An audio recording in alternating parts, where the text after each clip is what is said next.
Hello everyone, मेरा नाम जागृति शर्मा है। मैं नेट क्वालिफाइड हूँ और मैं एज असिस्टेंट प्रोफेसर भी काम कर चुकी हूँ। इस चैनल पे हम यूजीसी नेट पेपर 1 और पेपर 2 कॉमर्स की प्रिपरेशन करते हैं और मैं इनकम टैक्स भी पढ़ाती हूँ पूरा स्टार्टिंग से डिटेल में। ठीक है, तो ये मैं आप लोग को बता चुकी हूँ पहले भी कि मेरी सारी वीडियोस जो है वो सीक्वेंस में है इनकम टैक्स की, क्योंकि अगर आप लोग को वाकई में इनकम टैक्स समझना है तो आपको सीक्वेंस में ही चलना पड़ेगा। बीच बीच में से वीडियोस उठाएंगे तो कुछ समझ में नहीं आएगा। पहले मैंने इंट्रोडक्शन का वीडियो बनाया था इनकम टैक्स का, जिसमें मैंने आप लोग को बताया था कि इनकम टैक्स के 5 हेड होते हैं। पहला हेड है उसमें इनकम फ्रॉम सैलरी। तो आज हम पहले ही हेड से स्टार्ट करेंगे। उसके लिए सबसे पहले हम समझते हैं कि सैलरीज होती क्या है। सैलरी क्या होती है? किसी भी एम्प्लॉयर के लिए जब हम काम करते हैं, कोई भी एम्प्लॉय यानी जो काम करता है वो किसी एम्प्लॉयर के लिए जब काम करता है तो उसको उसके कंसिडरेशन में, उसकी सर्विस के कंसिडरेशन में कुछ पैसे मिलते हैं। उस पैसे को हम सैलरी बोलते हैं। अगर हम लेमैन लैंग्वेज में देखें तो सैलरी का यही मतलब होता है कि हम किसी के लिए कुछ काम करते हैं, वो हमारे काम के बदले में हमें कुछ रेम्यूनरेशन पे करता है, वही सैलरी होती है। ठीक है, सैलरी जो होती है वो मॉनेटरी वैल्यू के साथ साथ बेनिफिट्स और फैसिलिटीज भी इसमें इंक्लूड होती हैं। कोई भी एम्प्लॉयर जब अपने एम्प्लॉय के काम के बदले में उसे मॉनेटरी बेनिफिट देता है, उसे मतलब रेम्यूनरेशन देता है, साथ के साथ उसके उसको थोड़ी सी और एडिशनल बेनिफिट्स और फैसिलिटीज भी प्रोवाइड करता है, तो ये सब सैलरीज का पार्ट है। ठीक है, और ये जो बेनिफिट होते हैं और फैसिलिटीज, इनको हम अलाउंसेस और परक्विजिट्स भी बोलते हैं। ही मतलब अलाउंसेस और परक्विजिट बोला जाता है, ये भी टैक्सेबल होते हैं। जब आप आगे पढ़ोगे तो आपको समझ में आएगा कि अलाउंसेस और परक्विजिट्स पे कैसे टैक्स पड़ता है। ठीक है, तो सैलरी का मोटा मोटा मतलब इतना है कि आप, आपका एम्प्लॉय आपके काम के बदले में जो पैसे देते हैं, जो बेनिफिट्स और जो फैसिलिटीज देते हैं, उन सबको सम करके सैलरी बनती है। ठीक है, अब under section 15 following income are taxable under salaries.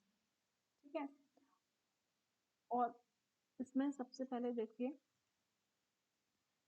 अगर the salary due from an employer और former employer to an SSC in the previous year whether paid और नॉट पेड।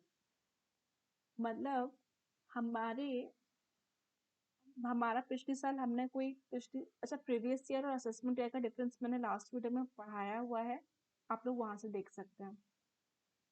प्रीवियस ईयर में अगर हमारे एम्प्लॉयर ने हमें कोई, हमें सैलरी देनी थी, वो हमें मिली है या नहीं मिली है, पर वो भी हमारी सैलरी में इंक्लूड होगी। ठीक है, पिछले साल हमने जो भी कमाया वो हमारी सैलरी में आएगा ही आएगा, चाहे वो हमें मिला, हमारे एम्प्लॉयर ने हमें पे किया हो, चाहे वो ना पे किया हो। एक पॉइंट। दूसरा, अगर पिछले साल हमने कोई सैलरी कमाई है और असेसमेंट ईयर पे हमें उसमें, हमने उस पर टैक्स नहीं पे किया है, तो हमारी जो ये सैलरी है जिस पे हमने टैक्स पे नहीं किया है, ये भी हमारे नेक्स्ट ईयर में ऐड हो जाएगी। ठीक है, तो मतलब हमें अपनी हर सैलरी पर टैक्स पे करना ही है। आई होप इतना आप लोग को समझ में आया होगा। दूसरा है place of accrual of salary. क्योंकि हम इंडियन सिटीजन है तो हमें ये देखना जरूरी है कि हम कहाँ से पैसा कमा रहे हैं, हमारी जो सैलरी है वो हमें कहाँ से मिल रही है। तभी तो हम देखेंगे कि वो हमारी टैक्सेबल है कि नहीं, वो इंडिया में टैक्सेबल है कि नहीं वो सैलरी। तो हम ये अज्यूम करके चलते हैं कि if any income taxable under the head of salary earn in India, अगर वो इंडिया में कमाई गई है तो वो जो है सैलरी हमारी टैक्सेबल होगी। ठीक है, चाहे वो हमें इंडिया में रिसीव हो रही हो, चाहे वो इंडिया में जनरेट हो रही हो, वो सैलरी हमारी टैक्सेबल होगी इंडिया में।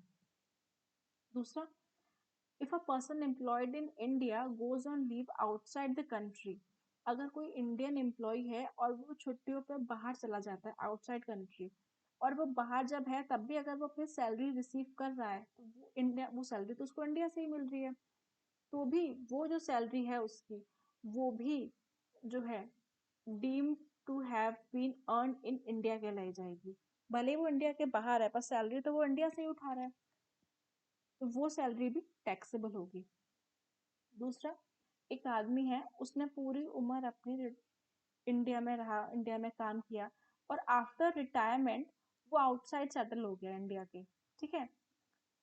तो वो इंडिया में, जैसे मान लो एक इंडियन आदमी है, वो आउट रिटायरमेंट के बाद सेटल हो गया अमेरिका में, ठीक है। तो अमेरिका में वो है, और वहां पे वो अपनी पेंशन उठा रहा है, वहां पे वो अपनी पेंशन ले रहा है, तो वो पेंशन उसको मिल कहाँ से रही है? इंडिया से मिल रही है, तो वो पेंशन भी टैक्सेबल होगी क्योंकि वो इंडिया से जा रही है। ठीक है, ये 3 पॉइंट्स आप लोग को समझ में आए होंगे।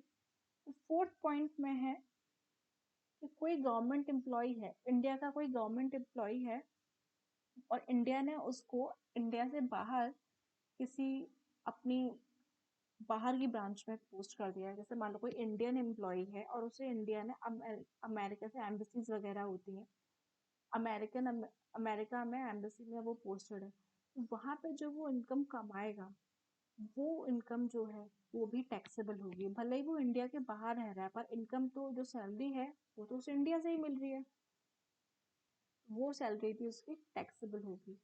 इसमें एक चीज पॉइंट याद करने वाली ये है कि ये लोग जो लोग होते हैं जो बाहर ये सिर्फ गवर्नमेंट ऑफिसर्स के लिए, सिर्फ गवर्नमेंट एम्प्लॉयज के लिए है, ये प्राइवेट के लिए नहीं है। प्राइवेट में अलग है, लेकिन अगर आप गवर्नमेंट एम्प्लॉय हो और गवर्नमेंट ने आपको बाहर भेजा है काम करने के लिए, तो सैलरी तो आपकी टैक्सेबल होगी, लेकिन अलाउंसेस और पर्क्स जो आपको मिलेंगे वो एग्जाम्प्टेड होंगे टैक्स से। अलाउंसेस और पर्क्स पे आपको कोई टैक्स नहीं देकर देना पड़ेगा। ठीक है, तो इस पूरे से हमने क्या समझा? इस पूरे में ये है कि कोई भी Indian employ, Indian government employ basically, वैसे तो ये सबके लिए, पर ये वाला जो पॉइंट है मेन, इसमें गवर्नमेंट याद रखना, ठीक है। अगर उसकी सैलरी इंडिया में अक्रू हो रही है, अराइज हो रही है इंडिया में, मतलब इंडिया में ही जनरेट हो रही है, इंडिया में ही रिसीव हो रही है, तो वो जो सैलरी होगी वो टैक्सेबल होगी इंडिया में। ठीक है, आगे चलते हैं। अब सैलरी की डेफिनेशन क्या है, मतलब सैलरी में हम क्या क्या चीजें जोड़ते हैं, बेसिक सैलरी का क्या मतलब होता है वो हमने पढ़ लिया। अब सैलरी में क्या क्या चीजें इंक्लूड होती हैं? एज पर section 17 of income tax act 1962, salary में क्या क्या इंक्लूड होता है? सैलरी में इंक्लूड होता है हमारा बेसिक सैलरी, ठीक है, बेसिक सैलरी इंक्लूड होती है, बेसिक सैलरी। दूसरा एडवांस सैलरी, हमने किसी के लिए काम किया और उसने हमें एडवांस में सैलरी पे कर दी, वो भी आएगी। एरियर सैलरी का मतलब होता है आउटस्टैंडिंग सैलरी, हमने किसी के लिए काम किया और हमें उसका पैसा मिला नहीं है लेकिन मिलेगा, आउटस्टैंडिंग सैलरी है, बकाया है। एरियर सैलरी का मतलब होता है आउटस्टैंडिंग सैलरी। पेंशन एन्युटी जो हमें मिलती है, ग्रेचुटी जो हमें आफ्टर रिटायरमेंट हमें एक लमसम अमाउंट गवर्नमेंट पे करती है, फी, कमीशन, बोनस, ठीक है। Profit and leave of salary, allowances including DNS allowance, perks, excess contribution to RPF by employer over 12% of salary, और excess interest received from RPF over 9.5% rate of interest will be taxable। ठीक है, तो ये जो सारी चीजें होती हैं ये हमें सैलरी में हम ऐड करते हैं, ठीक है। और ये सब सारी चीजें से अलाउंसेस है, पर्क्स है, ये आरपीएफ है, इन सब की वर्किंग हम पढ़ेंगे, तो आप लोग को एक एक चीज बिल्कुल समझ में आती जाएगी। ठीक है, ये सारी चीजें सैलरी में ऐड होती हैं। एक चीज इसमें ये है कि अलाउंसेस जो होते हैं वो डीएनएस अलाउंस है, ठीक है, अलाउंसेस इंक्लूडिंग डीएनएस अलाउंस। अभी देखो डीएनएस अलाउंस क्या होता है। DNS allowance is allowance which is paid to employee to compensate for the rise in the price level. It is included in income under the head of salary। ठीक है, अब जैसे कि मान लो कि महंगाई बढ़ रही है, ठीक है, तो गवर्नमेंट सबकी सैलरी तो बढ़ाती नहीं है, तो इसमें देखो साफ साफ लिखा हुआ है राइज इन प्राइस लेवल। तो गवर्नमेंट कैसे अपने एम्प्लॉयज को, मतलब इसे महंगाई भत्ता भी बोल सकते हो आप, इस तरीके से कि महंगाई बढ़ रही है तो वो डीए बढ़ा देती है। जैसे मान लो एक आदमी की सैलरी 15,000 है, ठीक है, 15,000 वो कमाता है, 15,000 वो कमाता है और उसको डीए मिलता है 3,000। ठीक है, मैंने क्या बताया था कि सैलरी में क्या क्या इंक्लूड होता है, ये उसका बेसिक पे हो गया। ठीक है, ये उसका बेसिक पे हो गया। डीए उसको मिल रहा है 3,000, उसकी सैलरी कितनी हो गई? 18,000। 18,000 उसकी सैलरी हो गई। ठीक है, अब क्या हुआ, एकदम से महंगाई बढ़ती है, धीमे धीमे महंगाई बढ़ती है, तो उसकी जो 15,000 बेसिक सैलरी है वो वही रही। ठीक है, गवर्नमेंट ने महंगाई को देखते हुए उसका जो बेसिक पे है, सॉरी उसका जो डीएनएस अलाउंस है उसे 5,000 रुपये कर दिया, तो उसकी सैलरी अब कितनी हो गई? 20,000। टोटल सैलरी उसकी 20,000 हो गई। ठीक है, ये होता है डीएनएस अलाउंस। ठीक, डीएनएस अलाउंस, एक वर्ड होता है डीएनएस अलाउंस। ठीक है, एक होता है डीपी। डीएनएस अलाउंस और डीपी में सिर्फ इतना डिफरेंस है, अगर हमारा जो डीए है वो दिया हुआ है इन टर्म्स में, एम्प्लॉयमेंट के बेनिफिट टर्म्स में, रिटायरमेंट बेनिफिट में, या रिकॉग्नाइज्ड प्रोविडेंट फंड के टर्म्स में, वो जो डीए है वो डीपी बन जाता है। ठीक है, बस इसमें इतना ही है।